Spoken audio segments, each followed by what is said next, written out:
Welcome to East Meets West on leadership. This is Shanti Prasad, and today I have a good friend and someone very knowledgeable and the expert, I would say, on this topic that we're going to talk about today on community development and the leadership aspect of it. So Dr. Ram with us here today is a transformational leader, and I know many of you might know her from the InterVarsity Fellowship, where she was a staff worker for many years and did some amazing work with the team there.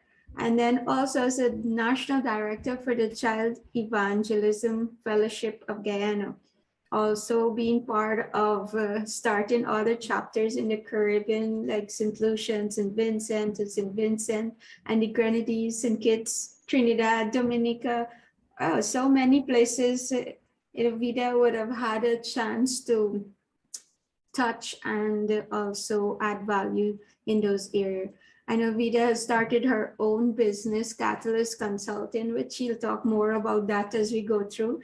But today we're talking about community development, and I'm excited to hear from Vida on this topic here, and I'm sure you're going to learn a lot. Do ask your questions and share this video, share with anyone who can benefit from it too. So Vida, welcome to the program. And is there anything else you'd like to add to what I just said? Oh, thank you so much, Shanti, Dr. Shanti. It's amazing to be on your program today. And so I'd like to share about how, to some extent, I was involved in creating a community engagement process for local government councillors. And so talk a little bit about the asset-based community development angle of it, and I'll share a little bit about how transformational leadership as well got intertwined into that whole process. So I want to start by sharing, this little object lesson to your viewers. So if you look at this glass, all right, you might want to say you have two options generally as you describe this glass. You might want to think of it as being half full, or you might want to think of it as being what? Half empty, right? So this concept of half full, half empty weighs into the whole asset-based community development idea, which got started in 1974 by John McKnight and Kretzmann, and they researched thousands of households in the US in various communities across the states, and they were looking for the answer to the question, what is it? What are the indicators that cause communities really to thrive? What makes them prosper? And so as a result of their own findings, they came up with the idea of the asset-based kind of thinking. So in Guyana,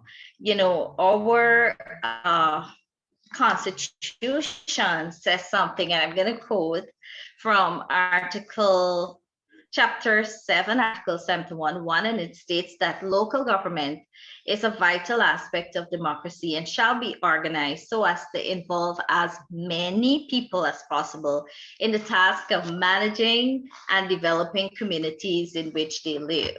So community participation in local government is there in our constitution. So how do we do this? How do we make it happen? And how do we involve the people in the process? So I was involved in this study in Bagotstown, and we were trying to work on, we had a sort of like village consultation, and then we were able to identify some major projects that they wanted to do in 2019.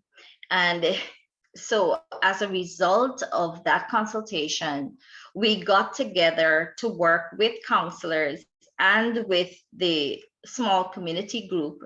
And together they were able to realize putting up some street lights. The issue was that people were very afraid to walk in those particular areas where the street lights went up and they were afraid because they were mugged and robbed.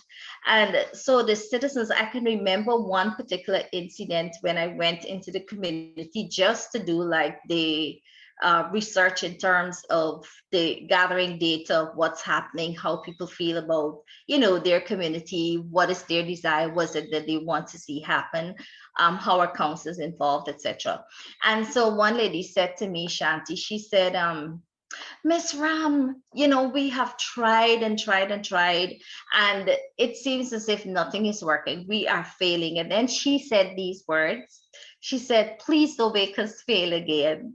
So that was like a really tall order coming from her. But what I found was that this community, the interesting thing was that this community seemed to have people that really wanted to not just talk about the change, but they actually wanted to work with me to bring about that change. And I remember when I was doing the academic part of it and the coding of the conversations and so that I had with them, I think I had like about 74 pages of conversations that we had to get involved in to be able to work out with them how they were going to make the street lighting possible. And so I remember sitting on the steps of one of the workers in the area, and I had my computer out and I was teaching them, that we need to actually do asset-based community development. We need to think of the assets. What are there what are the assets in the community? And then when we got to thinking about it, I had them literally take their pen and paper out and list how many key actors had to be involved to put up 2 streetlights. I mean, you had to have GPL, you had to have the confirmation and approval of the NDC. You had to have people in the community to come together to work through. Letters had to be sent, blah, blah, blah. And so they realized, like, it takes real collaboration to make something happen. So I've talked a lot about the experience, but let me explain to your viewers what really is ABCD. So asset-based community development, or asset-based community-driven development, as it is sometimes called, is a bottom-up way of working with communities. And it focuses on the community strengths as against the deficits and the problems. So we don't ask, like, Shanti, like, what's wrong in this community? We ask at first, what's strong in the community, right? So, and I want to share this quote from the Organization for Economic Cooperation and Development in an article. This is what they said. The article was entitled Development: Aid to Developing Countries Falls because of Global Recession. And this was in 2014. And they stated in the first paragraph that continuing tight budgets in OECD countries will put pressure on aid levels in coming years.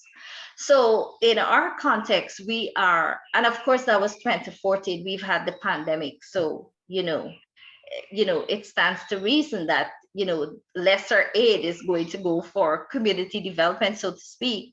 So we have this culture of dependency on organizations like USAID, EU, Canadian High Commission, etc. And so citizens are seen as clients, and citizens themselves have little hope of actually becoming change agents within their context. So what happens is that citizens tend to be conditioned by leaders to depend on them for help. And I'm not saying that leadership, local government leadership and the political actors should not be held accountable, definitely, right? But the thing is, that kind of reliance where you're always waiting on a handout, you're waiting for somebody to come and say, what's the problem? And then you're waiting 10 years down the line and the problem is not being fixed. So that kind of reliance brings about pain and distrust, especially when leaders are unable to really satisfy the needs of their populace. So you would have things like injustices, cronyism, and so on. And then everybody is fighting for limited resources. So hence the concept of ABCD really works, because in struggling communities, and you're looking to beg for help or whatever, instead of doing that, you can first, it doesn't mean that you wouldn't possibly need the help, but you can first think about, well, what can we do right here within our context to help ourselves? What are the possibilities here? So if I may interject here a little, that as you're speaking, I think of, yes, the strength. I remember what you said about the glass half full.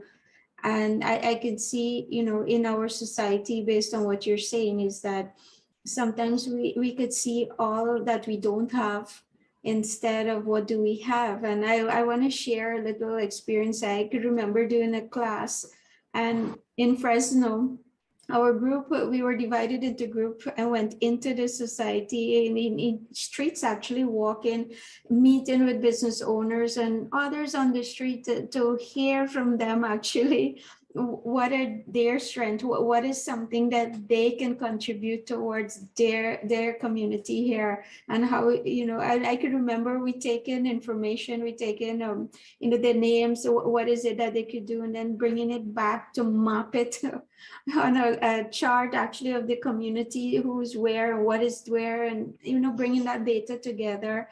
And so as you were speaking, I am recalling my experience actually taking part in something like that, not in Ghana, but but the experience of doing it. And I like the part that you said there, that people are looking for leaders that less talk and more action.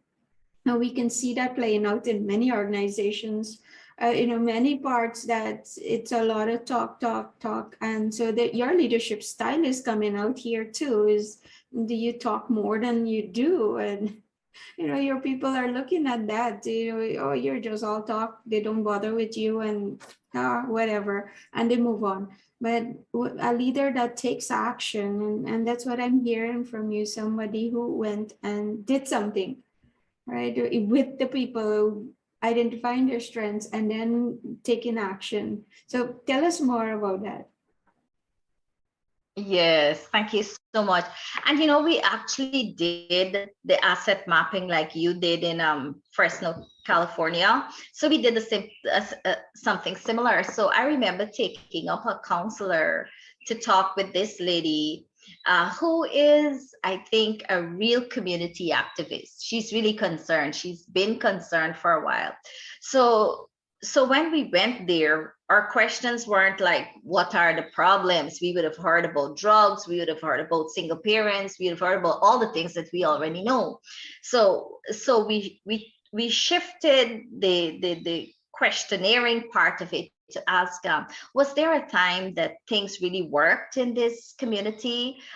What is a good memory you have of what has worked within the community? And the interesting thing, Shanti, is that we were able to learn about her relative who was in charge of the a great what was it, the National Guard in Washington, D.C., actually. And he had left Guyana as a young person and had gone abroad. And so she began talking about him and how he really wanted to do stuff for his community. And then, interestingly enough, we connected. He's now the ex leader, but he does a lot of volunteering work and community development work in DC. So he actually came on Zoom and he did a presentation in one of my training sessions.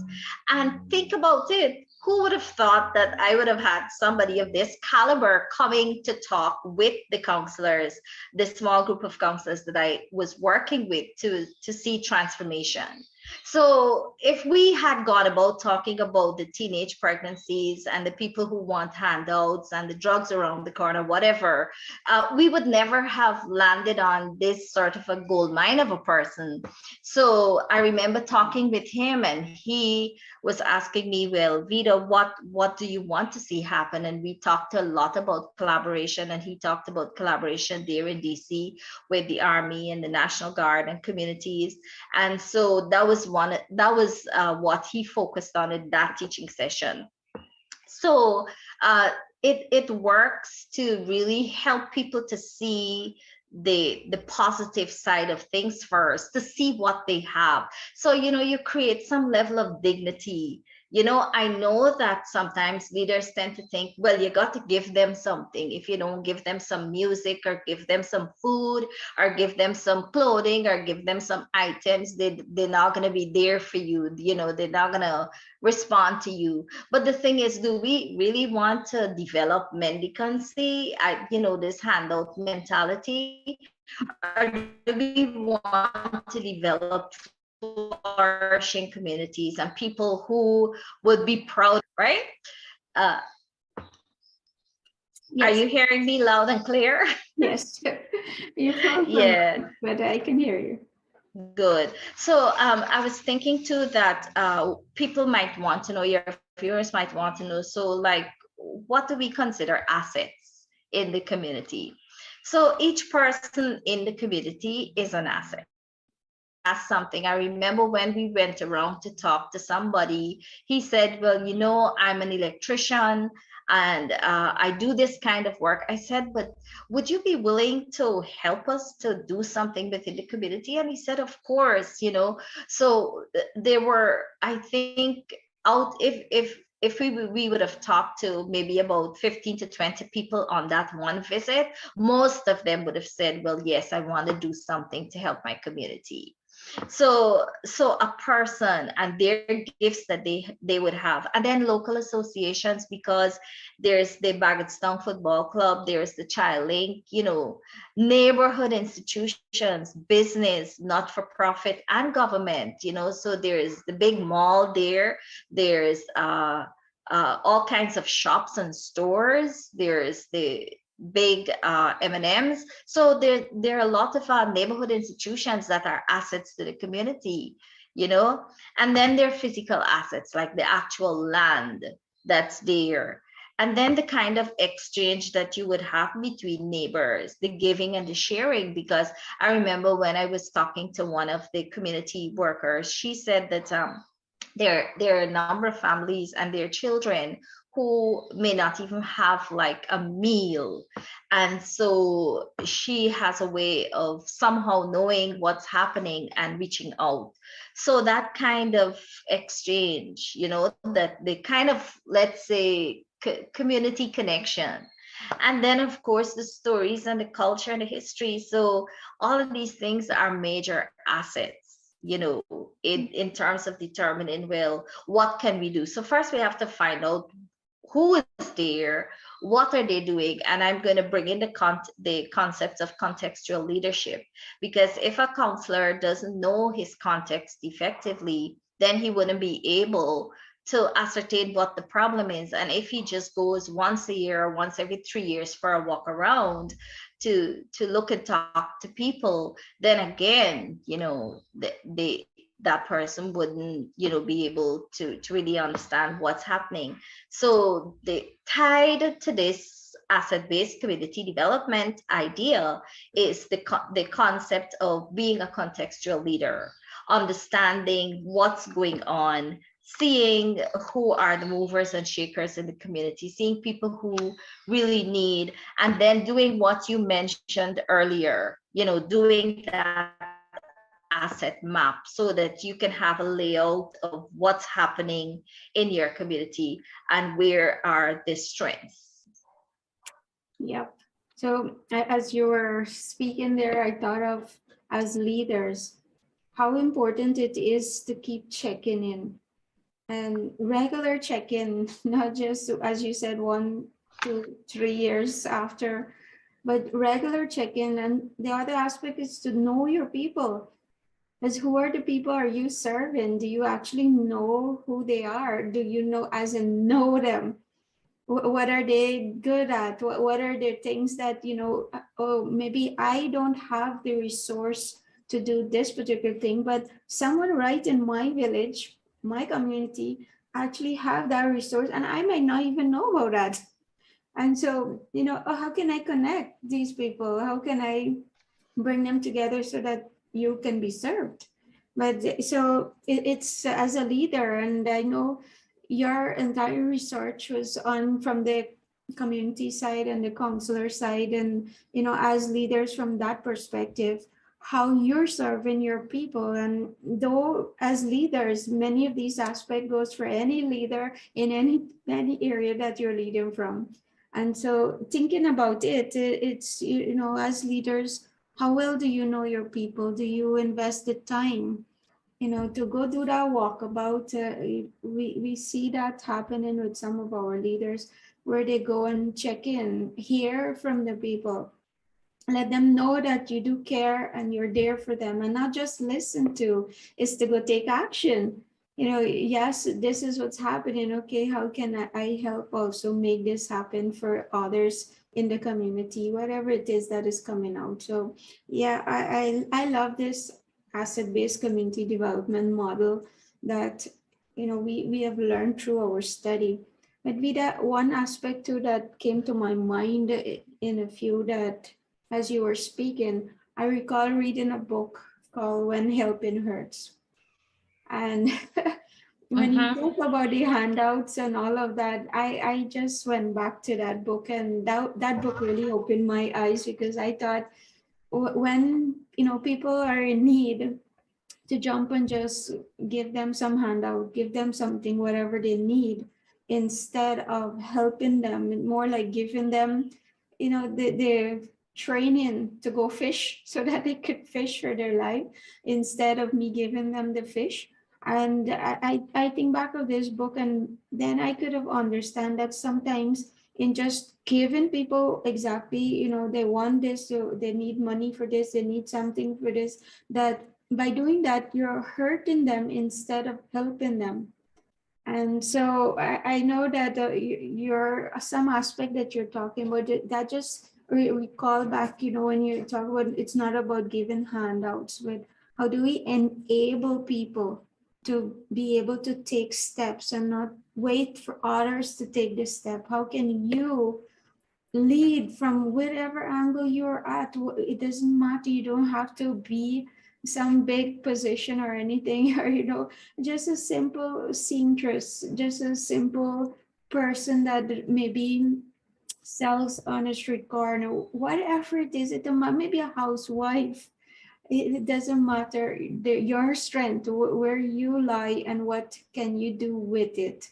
So this part is so important, that we know the strengths of our people, and how do we channel them and engage them, enable them to do something with what they have. Yeah, I think Shanti, that's so critical. There was this person in the group that we got started in 2019, and I call her the connector, because she would use her phone to get onto X, Y, and Z. And she just seemed to know just how to do that instinctively. You didn't have to train her, to use the phone to connect the right people. And so I think that at the local level, you want to see that willingness to collaborate. I came up with the C's of community development, and from the sample that I did of 100 persons from 5 various constituencies, there was a response that went like this: that the citizens felt that the leadership of their community uh, is is going to be better if the leaders have the corresponding character and the competencies to actually do what they're supposed to do. So character comes, and the competencies that you really should know how to do your job.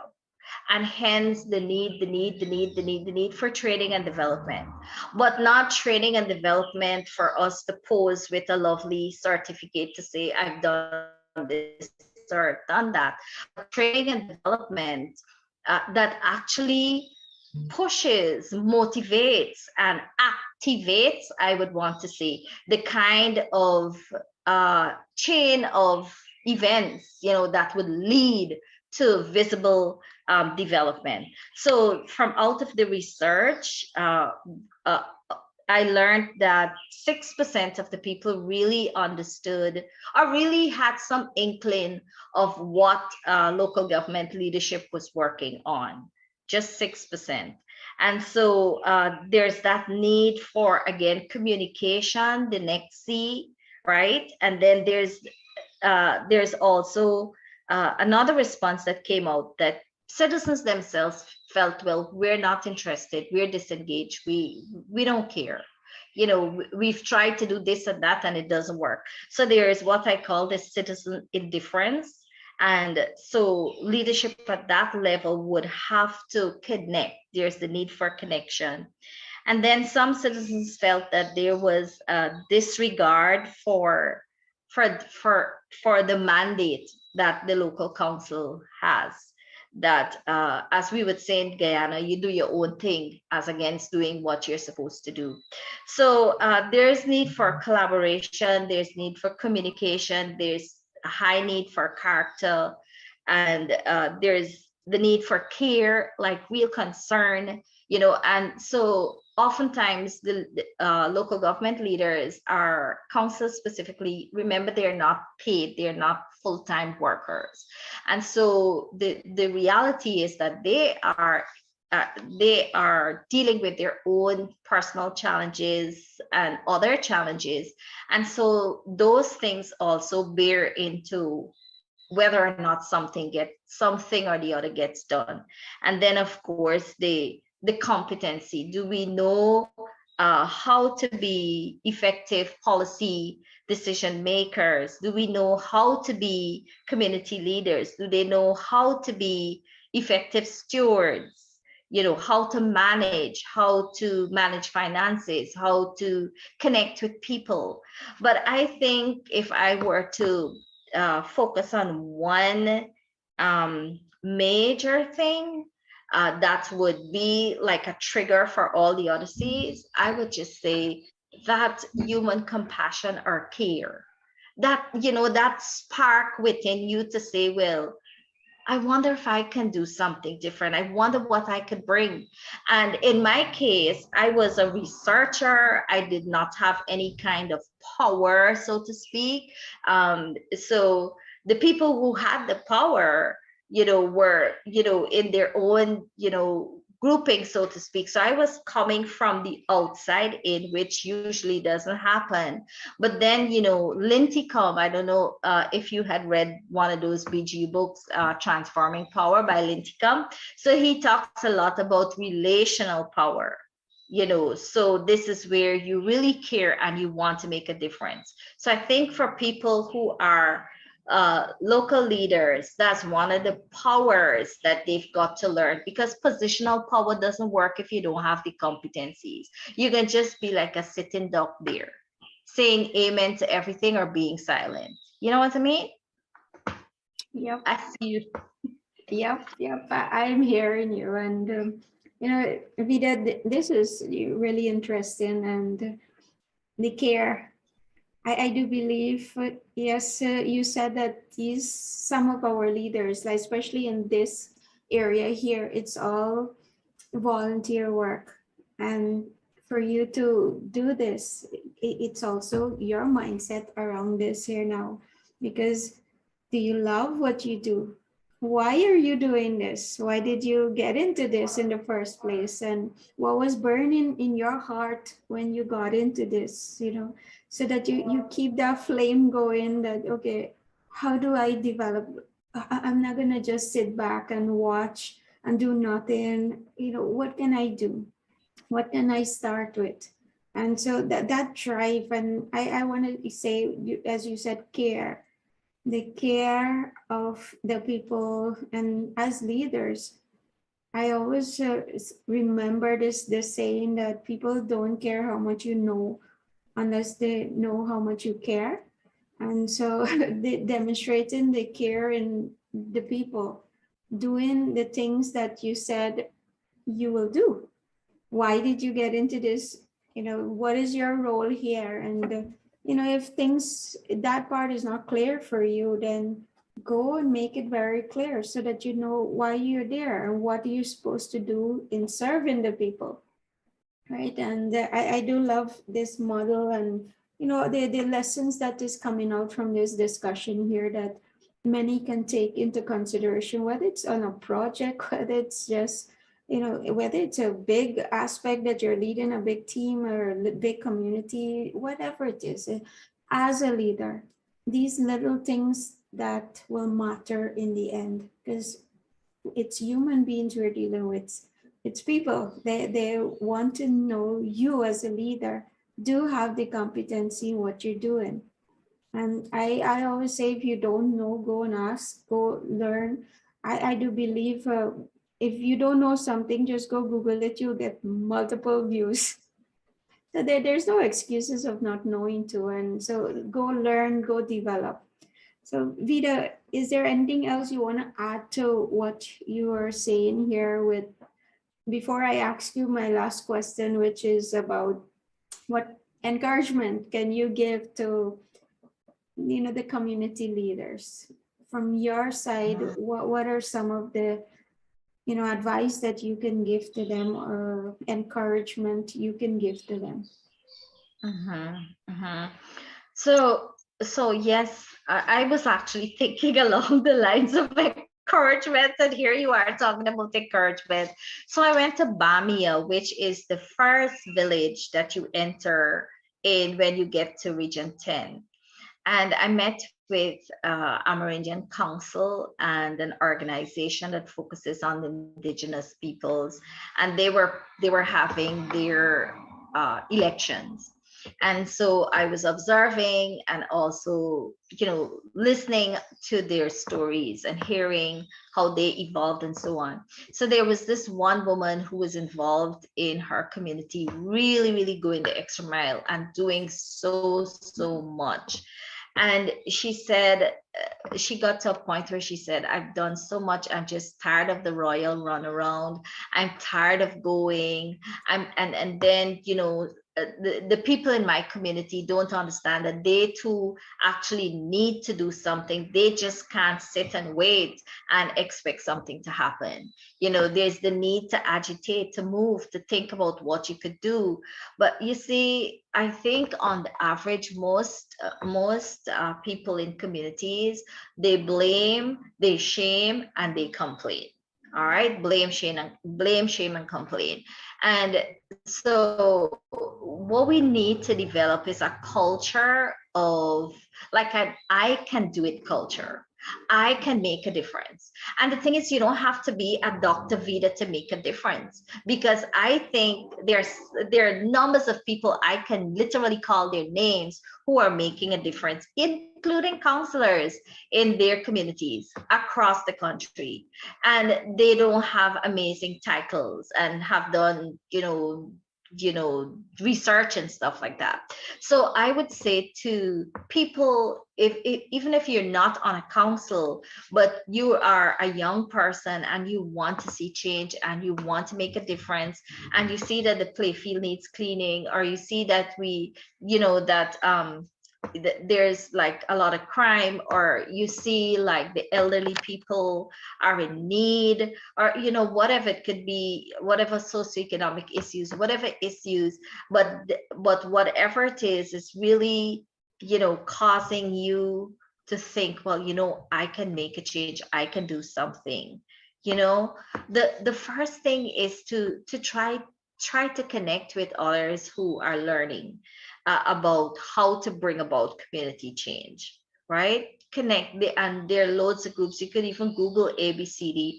You can look at Lead to Influence with Shanti. You could connect with Catalyst Consulting, my agency that I've developed my business, and so you need to learn. And so have that sort of humble posture. Let me learn, let me find out. And I think that whilst we do have in many places like a kind of like a toxic working culture, and Shanti, you and I have talked so much about that. uh, but you've got to do like what Mahatma Gandhi said, be the change that you want to see. And like I have to take personal responsibility. And so you're not accustomed to that. Nobody's accustomed to that. We want to wait for somebody to bring something and put it in our hands, and say, here, here it is, help yourselves. But life doesn't work like that. You've got to be able to figure out how to make the change. But it's not as difficult as you think, because there are people like you who want to make the change, who want to create a better community, who want to see their community flourish. And so not everybody is, as we would say, a scam. Remember, asset-based community development. They're assets. They're people with good hearts, good minds, who really want to do something. So I think we start by learning. Yes, Shanti. So Yeah. Indeed. So learning is one aspect, and also developing the motivation for us to go learn, and the courage enough to do something about it, right? And as you said, it's not about you have to have everything, but you have people, and I hear the collaboration as you speak there. How can you collaborate with others? And if I may add, to on top of what Vida is saying, is encouraging you that, yes, coming back to the beginning where she said the glass half full or half empty, we can see it that, oh, there's nobody who really wants to help. There's nobody here who cares. Or you can see, you know what? There are people here in this same community that I could start with. I just need to go find them. And just interacting, maybe take a stroll the afternoon, and just randomly meet people on the street, just get to know them, get to hear what they do, and get to hear their heart about what's happening in the community. And that there will open up so many things. It did for me, I know for sure, when I went and listened to some of our neighbors from my village, and there were so many things that taught me about the village, and the culture, what was there before I came to the village, and all different aspects, to look at the amount of things that are in my community. I never thought of it in that way, that it is, these are actually assets. These are this community strengths. This is what we have. How can we make use of it?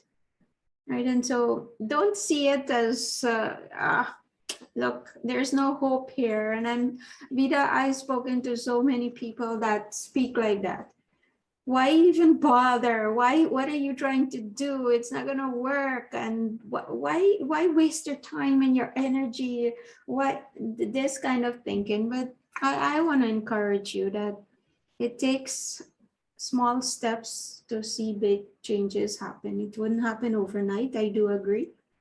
And it takes sometimes just one person to just step out of their comfort zone and say, I want to see something change in this community, whatever it might be. There might be multiple things.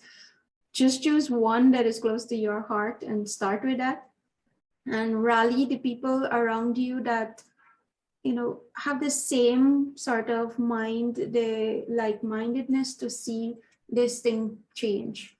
And together, amazing thing can happen. And I think, Vida, that's what you did. You rallied the people who wanted to do something, and you were able to do something with them in that village there. And it's something, small steps like that, as I said, leads to bigger thing. Now that they see how it can be done, they can do it also among themselves, right? And you do a great job in this area. You actually teach on self-leadership, and you also work with counselors in developing them how they can serve and all of that. So I do appreciate the work you're doing on that end there and your heart that you put into doing that.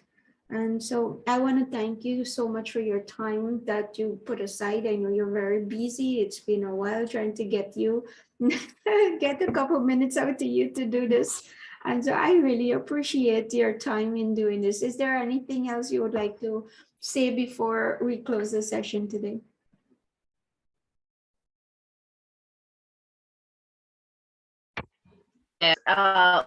Well, thank you so much, Shanti, and to your viewers. It was an awesome opportunity to share my journey and to share community development ideas. So I'd like to encourage people to check out Catalyst, CATALYST-consultancy.com.